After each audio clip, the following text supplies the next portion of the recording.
tout le monde, c'est Soulaf avec vous, soyez les bienvenus sur notre chaîne YouTube. Aujourd'hui, on va réaliser la recette du koglof alsacien, une recette que vous m'avez beaucoup demandé.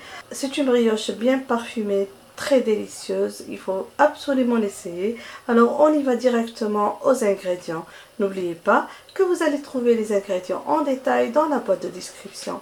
Alors pour la réalisation, on va avoir besoin de farine, on va avoir besoin de beurre, on va avoir besoin d'œufs et de jaune d'œuf, on va avoir besoin de lait, on va avoir besoin de sucre, on va avoir besoin de levure boulangère, d'une pincée de sel pour la garniture et le fourrage, on va avoir besoin de raisins secs et d'amandes. Dans la recette, on utilise souvent des amandes entières entre 25 et 24 pour garnir le fond du moule. Comme je n'en ai pas trop, je vais utiliser les amandes effilées. Alors on y va directement à la réalisation. On va commencer par faire macérer les raisins secs dans de l'eau chaude et on va laisser bien gonfler. Maintenant on prend la farine, donc on y ajoute le sucre, le sel. Le sel est toujours bon pour les brioches. On y ajoute une cuillère à soupe de levure boulangère sèche instantanée. On va bien introduire le tout. Maintenant, on ajoute les deux jaunes d'œufs et les œufs entiers.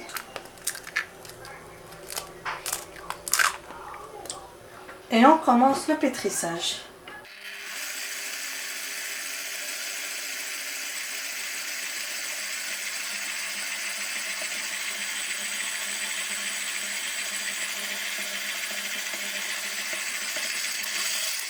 On introduit maintenant le lait tiède tout en pétrissant.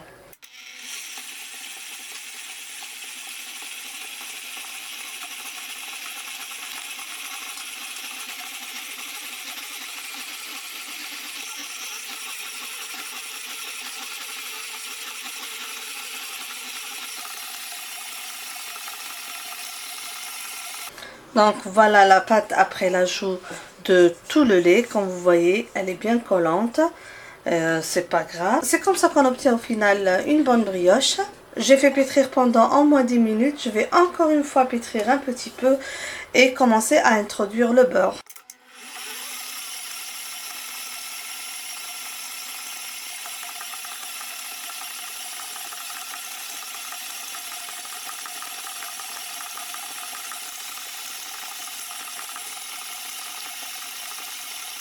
Donc j'introduis le beurre par petites quantités et à chaque fois qu'il est tout intégré et tout absorbé par la pâte, j'en ajoute encore.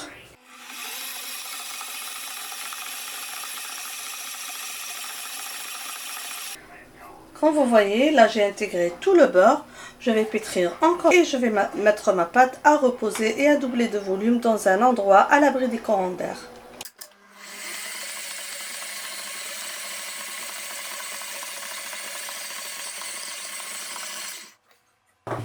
Comme vous voyez, c'est une pâte très collante.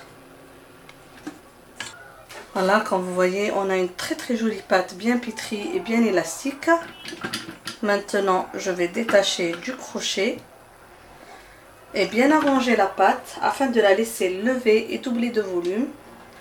Comme je vous ai dit, dans un endroit à l'abri des courants d'air, entre 1h et 1h45, selon la température de votre pièce. Si vous êtes pressé, vous pouvez toujours placer la pâte à brioche dans un four préchauffé et éteint à 40 degrés, pas plus. Donc juste tiédi, pas trop chaud pour ne pas que ça brûle. Et ça va monter et ça va doubler de volume rapidement. On va couvrir d'un film alimentaire et d'un linge propre. Et on se retrouve tout à l'heure. On va beurrer maintenant notre moule à koglof. Donc on va le beurrer généreusement pour que la brioche ne colle pas.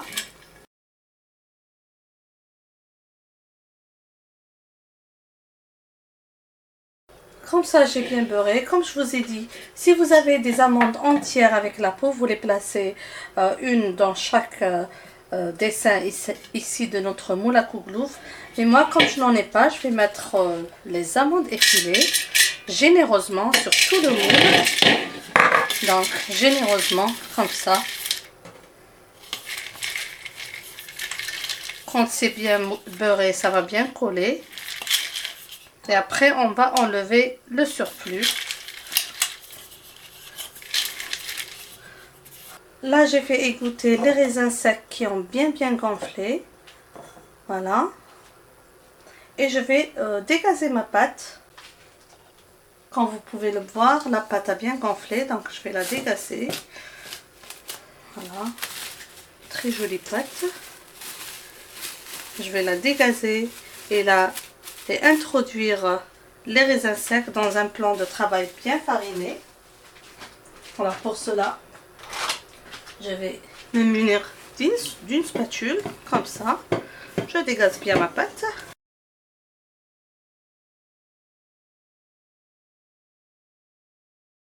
On va travailler sur notre espace bien fariné, comme je vous ai dit. Parce que la pâte colle trop à la main, je vais retirer ma pâte. Donc je vais essayer d'introduire les raisins secs à la pâte. Ça va coller un petit peu. Mais on doit s'armer de patience pour bien introduire tous les raisins secs comme ça.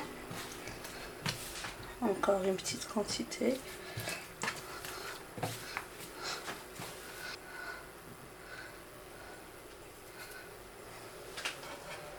Et donc là, j'ai introduit, là c'est toute la quantité de raisins secs.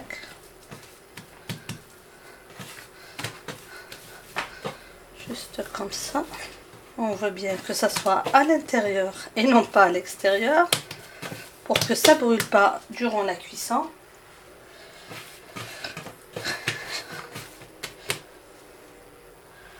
Je vais essayer de faire comme ça un trou pour transférer cette pâte dans mon moule à kouglouf.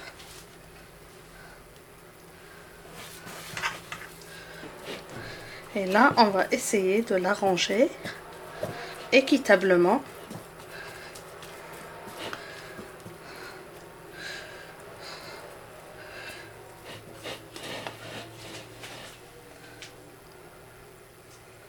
Donc, on va essayer de bien l'arranger. Je veux bien cacher tous les raisins secs, comme ça. Je m'assure que c'est équitablement réparti dans le moule. Et on va mettre à lever encore une fois, jusqu'à ce que ça double bien de volume, avant de passer à la cuisson. Donc je vais couvrir et je vais laisser bien lever. Comme vous pouvez le voir, le kouglouf a bien levé. Donc j'ai préchauffé mon four à 180 degrés et je vais l'enfourner entre 40 et 45 minutes jusqu'à ce qu'il obtienne une couleur bien dorée. Il faut bien surveiller la cuisson. Si vous trouvez que la surface du kouglouf prend rapidement de la couleur, vous pouvez le couvrir avec du papier de cuisson ou du papier aluminium. Donc voilà mes amis, la brioche à la sortie du four. Comme vous voyez, ça a super bien gonflé. Alors, parce que moi j'ai pas le moule à kouglouf en terre, le moule original, la cuisson m'a pris 35 minutes. Donc je ne suis pas allée au-delà de 40 minutes, ce qui est différent quand vous utilisez le moule à kouglouf en terre. Alors je vais laisser refroidir un petit peu avant de démouler.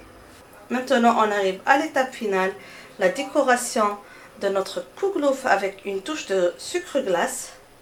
Donc maintenant mes amis, on va passer à la découpe d'un morceau de kouglouf. Il est encore tout chaud.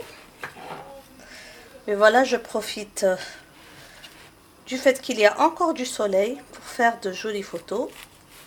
J'espère surtout qu'on va avoir un joli résultat. Voilà, c'est tout chaud et magnifique. Waouh! C'est très chaud, mais c'est magnifique. Une mie magnifique, un résultat qui vaut la peine. Une brioche superbe. Je vous conseille vivement cette recette. J'espère que vous avez aimé cette réalisation. J'espère que vous allez la réaliser et la réussir.